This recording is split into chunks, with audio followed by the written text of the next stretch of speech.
Everyone, আমাৰ আজি ধান মাৰিলে। মই এতিয়া কলেজৰ পৰা আহি পালে আৰু মায়ে ধান সামৰি আছে। তেনেহ'লে বলকচোন চাওঁ।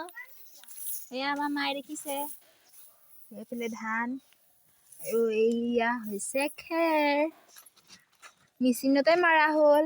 আৰু এয়া দেখিছে খেৰৰ ঘুগুলা। আৰু এয়া বাইদেৱে এতিয়া ভঁৰালত ধান ভৰাই আছে।